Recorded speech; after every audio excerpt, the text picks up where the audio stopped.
Hello बच्चों, स्वागत है आपका हमारे यूट्यूब चैनल मैट्रिक मंत्रा में। बच्चों, आज हम हिंदी के चैप्टर 2 का जो ऑब्जेक्टिव है उसको करने वाले हैं। जो चैप्टर 2 हमारा विष के दांत, बहुत ही बढ़िया कहानी है। अगर आपने नहीं पढ़ी होगी तो आपको इसी वीडियो में सारा इम्पोर्टेंट, जो भी कहानी का इम्पोर्टेंट ऑब्जेक्टिव है जो आपके मैट्रिक एग्जाम में आने वाला है, उसको हम कवर करने वाले हैं। तो कृपया इस वीडियो को एकदम ध्यान से देखें, बढ़िया से देखें। पूरा पूरा जो हमारा जो ये वीडियो है वो एकदम लाइन बाय लाइन ऑब्जेक्टिव पे आधारित है। एकदम हर एक लाइन से ऑब्जेक्टिव हमने निकाला हुआ है। ठीक है, एकदम जो क्वालिटी है वो आपको इस वीडियो में मिलने वाली है। एक एक लाइन से आपको ऑब्जेक्टिव मिलने वाला है। तो अगर आप चाहते हैं कि जो चैप्टर 2 मेरा पूरा का पूरा कंप्लीट हो जाए, एकदम बढ़िया से, एकदम हाई क्वालिटी तैयारी हो, तो जो हमारे एग्जाम में एकदम बढ़िया से नंबर आ पाए, तो आप हमारे वीडियो को बढ़िया से देखें। ठीक है, ये बच्चों ये पूरा न्यू पैटर्न पे आधारित है। आपके 2023 के एग्ज़ाम में बहुत ही ज़्यादा इंपॉर्टेंट चैप्टर है। इस चैप्टर से बहुत ही ज़्यादा क्वेश्चन पूछे जाते हैं। सब्जेक्टिव क्वेश्चन ही पूछे जाते हैं, वो भी हम कराएंगे आपको। ऑब्जेक्टिव क्वेश्चन तो बहुत ज़्यादा पूछे जाते हैं। तो इस कहानी को पढ़ना बहुत ही ज़्यादा अनिवार्य है। अगर आपने कहानी नहीं पढ़ा है या किसी वजह से अभी पढ़ने वाले हो, तो उससे पहले आप हमारे इस वीडियो को देख लो, एकदम बढ़िया से ऑब्जेक्टिव क्लियर हो जाएगा। तो चलिए बिना ज़्यादा समय गवाए, हमारा जो चैप्टर 2 है हिंदी का, विष के दांत, उसकी कहानी, हम उसके ऑब्जेक्टिव्स पढ़ने वाले हैं। ठीक है, जो हमारा चैप्टर है विष के दांत, चैप्टर 2 है ये, इसके ऑब्जेक्टिव्स पढ़ने वाले हैं। उससे पहले हम आपको थोड़े से इसके जो चैप्टर में जो इंपॉर्टेंट पॉइंट्स है वो बता देता हूँ। ठीक है, विष के दांत ये कहानी है। ये क्या है, जो अगर क्वेश्चन पूछा जाए कि ये क्या है, विष के दांत क्या है, तो ये कहानी है। ठीक है, क्वेश्चन पूछे जाते हैं कि विष के दांत कौन सी विधा है, तो ये कहानी है। ठीक है, जिसको लिखा है लेखक नलिन विलोचन शर्मा। नलिन विलोचन शर्मा ने इसको लिखा है। ठीक है, थोड़ा सा कम कर लेते हैं इसको। हाँ, इसको नलिन विलोचन शर्मा ने लिखा है, जिनका जन्म हुआ था 18 फरवरी हुआ था उनका जन्म। 18 फरवरी 1961 को इनका जन्म हुआ था। ठीक है, याद रखना बहुत ही ज़्यादा सिंपल। जन्म कब हुआ था? 1961 में इनका जन्म हुआ था। आपको एक ट्रिक बताते हैं। 1961 में इनका जन्म हुआ था और 1900, सॉरी एक सेकंड, उल्टा बोल दिया मैंने। 1916 में इनका जन्म हुआ था और 1961 में इनका मृत्यु हो गया था। सिर्फ 1 को इधर कर देंगे तो इनकी मृत्यु का डेट आ जाएगा। ठीक है, जन्म जो इनका हुआ था पटना के बदरघाट में हुआ था। पटना का एक जगह है बदरघाट, वहाँ पे हुआ था। ठीक है, देखिए यहाँ पे मृत्यु जो है 12 सितंबर 1961 को हुआ था। ठीक है, पिता का नाम था महा महा महामहो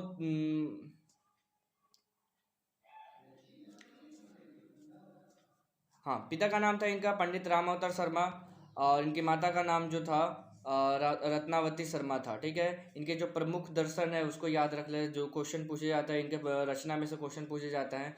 तो देखिए, दृष्टिकोण बार बार क्वेश्चन पूछा जा चुका है आपके मैट्रिक के एग्जाम में, तो इसको याद रखना है। जो दृष्टिकोण है वो किनकी रचना है? नलिन विलोचन शर्मा की रचना है।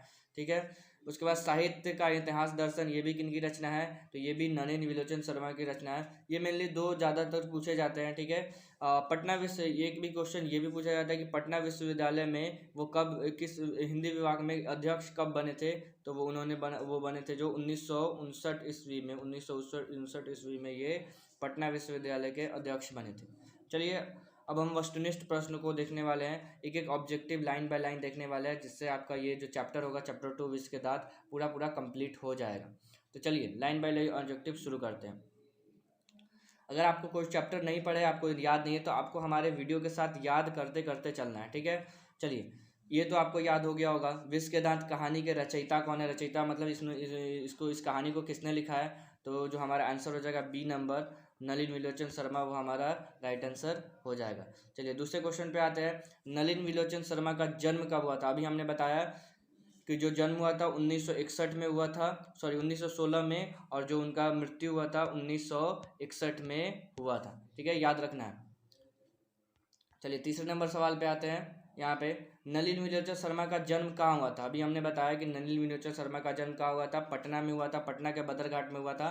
तो डी नंबर हमारा जो है राइट आंसर हो जाएगा। चलिए चौथे नंबर क्वेश्चन पे आते हैं। विष के दांत पाठ की विधा है, मतलब ये किस पाठ की विधा, कैसी कहानी है ये, मतलब ये क्या है। तो यहाँ हमारा जो राइट आंसर हो जाएगा डी नंबर हमारा राइट आंसर हो जाएगा, कहानी है। विष दांत क्या है, एक कहानी है। चलिए, इसमें एक पात्र है, गिरधर लाल का बेटा कौन है। तो गिरधर लाल का बेटा कौन था, मदन था। ठीक है, क्या था, मदन गिरधर लाल का बेटा था। सी नंबर जो है हमारा राइट आंसर हो जाएगा। चलिए, खोखा इस चैप्टर में बताया जाता है, खोखा खोखी, खोखा खोखा नाम का एक ये जो मेन कैरेक्टर है खोखा, उसके उसके बारे में पूछा जा रहा है। खोखा किस कहानी का पात्र है। तो ये नल जो हमारा विष का दांत जो है, ए नंबर जो हमारा राइट आंसर हो जाएगा। विष के दांत में ही खोखा के बारे में जिक्र किया गया है। खोखा एक लड़का रहता है जो सेन साहब का पुत्र रहता है। चलिए, मदन किसका बेटा था। तो मदन जो था वो गिरधर लाल का बेटा था। एक ऊपर हमने क्वेश्चन ऐसा पढ़ा, मदन जो था किसका बेटा था, गिरधर लाल का बेटा था। चलिए, 8 नंबर जो सवाल है उसमें पूछा जा रहा है, सेन साहब की कितनी लड़कियां थी। तो सेन साहब जो थे जिनका बेटा खोखा था, कासू जिसका नाम था खोखा, ठीक है, उनकी जो 5 बेटियां के बाद उनको एक बेटा हुआ था। तो उनकी 5 बेटियां थी। कितनी बेटियां थी, तो डी नंबर जो हमारा राइट आंसर हो जाएगा, 5 बेटियां थी। कितनी थी, 5 बेटियां उनको थी। सॉरी, सेन साहब की कितनी बेटियां थी, 5 बेटियां थी। चलिए, यहाँ देखिए, रजनी सॉरी, सीमा, रजनी, आलो, सिफाली, आरती, पांचों किनकी बेटियां थी। तो यही पांचों सेन साहब की बेटियां थी। सी नंबर हमारा राइट आंसर हो जाएगा। चलिए, नाउमीद नाउमीद बुढ़ापे की आंखों का तारा कौन था। तो जो हमारा नाउमीद बुढ़ापे की आंखों का तारा जो था, ये खोखा था। हमारा कौन था, खोखा था। ये एकदम बुढ़ापा में जो सेन साहब और उनकी पत्नी थी, उनको बुढ़ापा में जो खोखा का जन्म हुआ था उनका। ठीक है, 11 नंबर क्वेश्चन देखते हैं, किसके अनुसार सेनों ने सिद्धांतों को भी बदल लिया था। ठीक है, इसमें पूछा जा रहा है कि किनके अनुसार किसके अनुसार सेनों ने सिद्धांतों को भी बदल लिया था। ठीक है, तो खोखा के अनुसार जो था, उन्होंने प्रकृति के सिद्धांतों को भी बदल दिया था। उनके मतलब जो प्रकृति का ये क्या सिद्धांत है कि मतलब जो बच्चा होता है वो क्या मतलब यंग एज में मतलब होता है, जो एडल्ट होते हैं उनके होते हैं, बुढ़ापा में वो तो बच्चे नहीं होते, लेकिन उन्होंने बुढ़ापा में भी इनके बच्चे संतान हुई थी। 5 बेटियां के बाद इनको एक बेटा हुआ था। चलिए, 12 नंबर सवाल पे आते हैं। जो 12 नंबर सवाल है जो है, खोखा खोखा के दांत किसने तोड़े थे। जो कहानी के एंड में पता चलता है कि जो खोखा के जो 2 दांत वो किसने तोड़ दिए थे, मदन जो लट्टू के खेल में उसके 2 दांतें तोड़ देता है। तो चलिए, 12 नंबर का सवाल, जो 12 नंबर का हमारा आंसर हो जाएगा ए नंबर, मदन ने तोड़ दिए थे। चलिए, 13 नंबर सवाल पे आते हैं। 13 नंबर में पूछा जा रहा है, सेन साहब की कार की कीमत कितनी थी। जो सेन साहब के पास एक गाड़ी थी जिसकी जो कलर था उनको उसका ब्लैक था। कि कौन सा कलर था, कौन से कलर का था, वो ब्लैक कलर के था। और उसकी जो कीमत थी 7,500 रुपये थी। मतलब ए नंबर जो हमारा राइट आंसर हो जाएगा, 7,500 रुपीज़ का वो उसकी कार की कीमत थी। चलिए, 14 नंबर सवाल पे आते हैं। सेन साहब की आंखों का तारा कौन था। जो सेन साहब की आंखों का तारा खोखा था। ठीक है, खोखा था। ठीक है, बी नंबर जो हमारा राइट आंसर हो जाएगा। खोखा जो था सेन साहब के आंखों का तारा था। ठीक है, उपरोक्त सभी नहीं लगाएंगे, ये नहीं होगा, गलत आंसर हो जाएगा। बी नंबर हमारा सही आंसर है। ठीक है, 14 नंबर सवाल पे आते हैं। 14 नंबर सवाल में पूछा जा रहा है, सेन साहब की आंखों का तारा, यहाँ पे शायद डबल हो गया है, बी नंबर हो जाएगा। चलिए, दोबारा क्वेश्चन आ गया। चलिए, 15 नंबर जो है हमारा देखिए, 15 नंबर में क्वेश्चन पूछा जा रहा है, मोटर को कोई खतरा हो सकता था। तो ये चैप्टर के लाइन में से पूछा गया है कि मोटर को खतरा हो सकता था, तो किससे खतरा हो सकता था। तो जो है खोखा, यहाँ पे ए नंबर जो है उससे खतरा हो सकता है। बहुत ही बदमाश बच्चा था खोखा जो था, बहुत ही एकदम बदमाश ने 5 बेटियों के बाद उसको एक बेटा था। तो जो एक लौता बेटा होता है बहुत बदमाश होता है, या तो मतलब बच्चों एकदम वो अच्छा होता है, या तो एकदम बदमाश होता है। ठीक है, तो वो बहुत ही बदमाश बच्चा था। तो उसको मतलब बहुत ही उदंग बच्चा था, इधर उधर करते रहता था।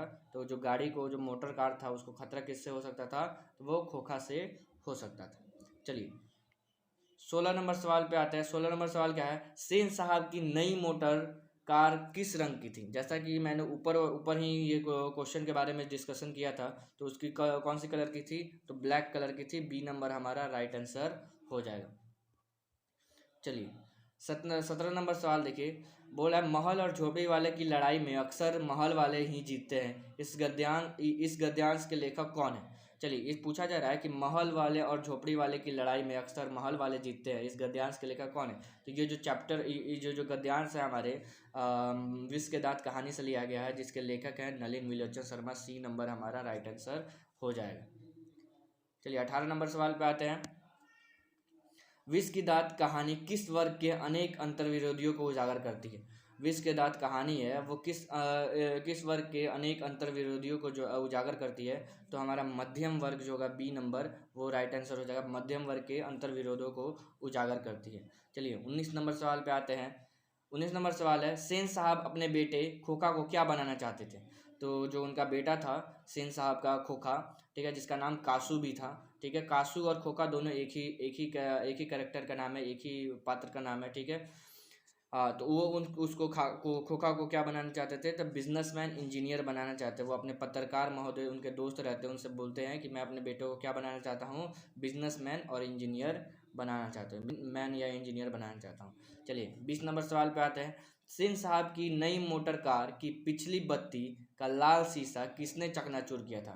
तो चलिए इसका जो आंसर जो हो जाएगा वो हो जाएगा कासू। इसने ही क्या किया था, कासू जो खोखा था वही ने उसने वो क्या किए थे, मोटर कार को तो जो पीछे का शीशा था उसको तोड़ दिया था और उसका नाम मदन पे लगा दिया था। चलिए 21 नंबर सवाल आते हैं।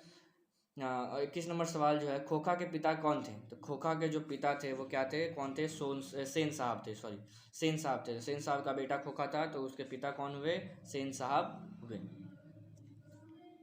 चलिए 22 नंबर सवाल पे आता है, किसके लिए घर में अलग नियम थे, दूसरी तरह की शिक्षा थी। तो ये कोई चैप्टर में बताया जाता है कि जो खोखा के लिए जो पूरी अलग नियम थे, जो खोखा जो था वो एकदम प्रकृति के अपवाद था, प्रकृति का अपवाद था, उसके लिए हर एक नियम, जैसे घर में उसके क्या थी, सेन साहब के घर में बहुत स्ट्रिक्ट नियम था। उनके जो 5 बेटियां थी एकदम कठपुतले के हिसाब से थी, सेन साहब जैसे बोलते थे वो ऐसे रहती थी। लेकिन इसके विपरीत खोखा जो था वो उसके लिए कोई नियम लागू नहीं का रखता, मतलब कानून लागू नहीं होता था, वो एकदम विपरीत था। तो खोखा के लिए कोई नियम घर में नहीं थे। ए नंबर हमारा आंसर सही हो जाएगा। चलिए 22 नंबर सवाल पे आता है, किसके लिए घर में अलग नियम थे, दूसरी तरह की शिक्षा थी। ये शायद रिपीट क्वेश्चन हो गया। चलिए 23 नंबर पे आते हैं। 23 नंबर देखिए क्या बोला जाए, गिरधर लाल सेन साहब की फैक्ट्री में क्या था। गिरधर लाल जो थे मदन के जो पिता थे, वो सेन साहब की फैक्ट्री में काम करते थे और फैक्ट्री में वो किरानी का काम करते थे। ए नंबर जो है वो राइट आंसर हो जाएगा। किरानी का काम कौन करते थे, गिरधर लाल जो मदन के पिता थे। चलिए 24 नंबर सवाल देखिए। 24 नंबर सवाल में पूछा जा रहा है, हिंदी कविता में प्रपब्धवाद के प्रवक्ता कौन है। ठीक है, तो जो इसके प्रवक्ता है ये नलिन विलोचन शर्मा है। ठीक है, इन्होंने हिंदी कविता में प्रपग्धवाद के प्रवक्ता रहे हैं। ठीक है, 25 नंबर सवाल में आइए। 25 नंबर सवाल में देखा जा रहा है, किनकी लड़कियां तहजीब और तमीज की जीती जागती मूरत थी।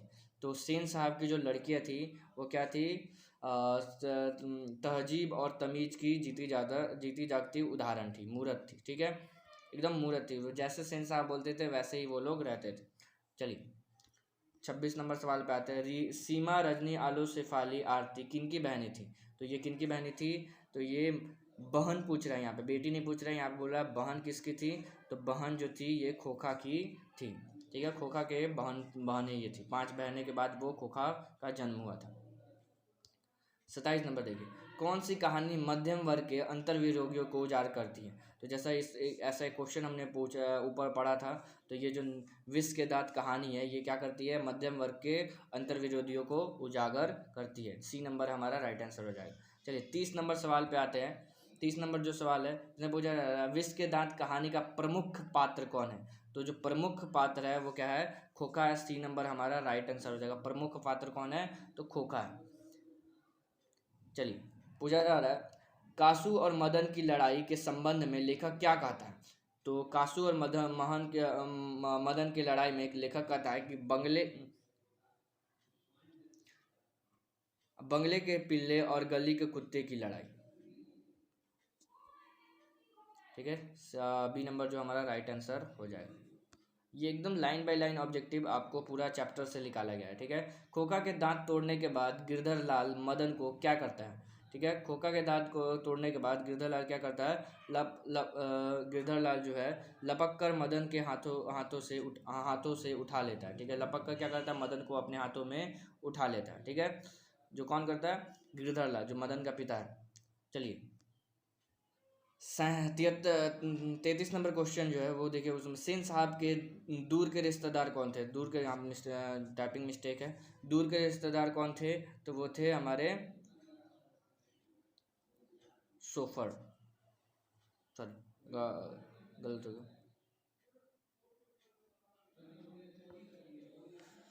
मुखर्जी साहब। जो उसके दूर के रिश्तेदार थे वो बी नंबर मुखर्जी साहब थे। चलिए 35 नंबर सवाल पे आते हैं। नलिन विलोचन शर्मा प्रधानाध्यापक रहे हैं, कहाँ के रहे हैं, तो प्रधानाध्यापक वो पटना विश्वविद्यालय के रहे हैं, और वो 1959 ईस्वी में वो वहाँ के प्रधानाध्यापक बने थे। चलिए काली चमकती हुई स्ट्रीमल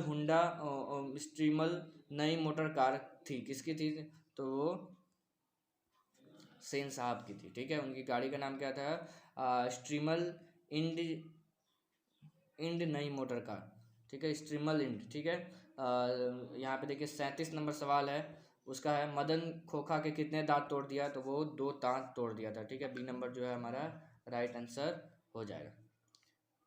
चलिए 38 नंबर सवाल है, विष के दांत कहानी में मोटर कार किसकी थी, तो विष के दांत कहानी की मोटर कार जो थी वो गिरधर लाल की, सॉरी सेन साहब की थी। बी नंबर जो हमारा राइट आंसर हो जाएगा, गलत हो गया, बी नंबर जो है हमारा राइट आंसर हो जाएगा, ठीक है।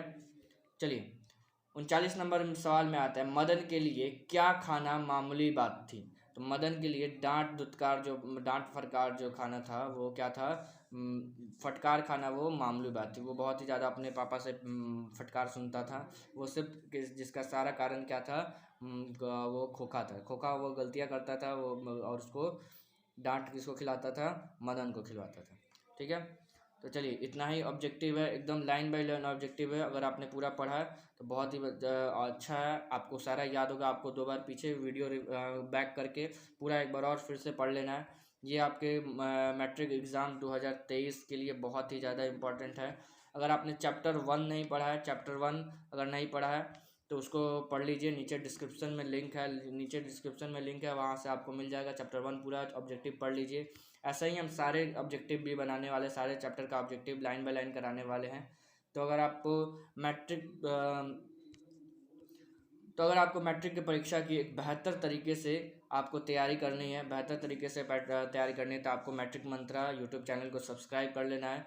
अगर आप पढ़ते हैं तो 50 में 50 की गारंटी मैं खुद लेता हूं। अगर आप रेगुलर क्लास करते हैं, रेगुलर जो हमारे बताए गए टिप्स को फॉलो करते हैं, तो आपको निश्चित ही आपको सफलता मिलेगी और आपको बढ़िया से नंबर आएंगे। आपको मतलब अगर आप टारगेट रखते हो 400 से ऊपर, तो 450 नंबर तो आएंगे ही आएंगे, अगर अच्छे से तैयारी आप करते हो तो, ठीक है। क्योंकि सिलेबस बहुत ही आसान हो गया। आपको 100 ऑब्जेक्टिव में से आपको 50 ऑब्जेक्टिव्स बनाने हैं, तो ये बहुत ही अब ज़्यादा उतना नहीं हार्ड हो गया है, बहुत ही सिंपल है। अगर आप अच्छे से लाइन बाय लाइन ऑब्जेक्टिव पढ़ लोगे, देखिए जो हमारा जो विजुअल मेमोरी जो होता है, जो हम लोग देखते हैं, वो जो विजुअल मेमोरी जो होता है वो बहुत ही ज़्यादा तगड़ा होता है हमारा। जो हमारा जो रिटन मेमोरी जो होता है, हम लोग लिख के जो याद करते हैं, उससे ज़्यादा हमारा जो विजुअल मेमोरी जो हम लोग देख के सीखते हैं वो ज़्यादा देर तक याद रहता है। तो अगर आप फ़ोन में देखेंगे तो हम ज़्यादा देर तक याद रहेगा, और पढ़ेंगे तो ज़्यादा लिख के पढ़ेंगे तो उतना ज़्यादा याद नहीं रहेगा, आप भूल जाओगे। इसलिए आप यूट्यूब पे आइए, यूट्यूब पे प्रैक्टिस कीजिए, हमारे यूट्यूब चैनल को सब्सक्राइब कीजिए। बहुत ही ज़्यादा एकदम महत्वपूर्ण यूट्यूब चैनल है अगर आपको तैयारी करनी है तो। और अपने दोस्तों को भी बताइए जो आपके साथ मैट्रिक की परीक्षा देने वाले, उनको भी बताइए कि हाँ ये एक यूट्यूब चैनल जहाँ पे एक अच्छे तरीके से तैयारी कराई जाती है। तो चलिए इतना सारा वीडियो देखने के लिए धन्यवाद। Thanks for watching.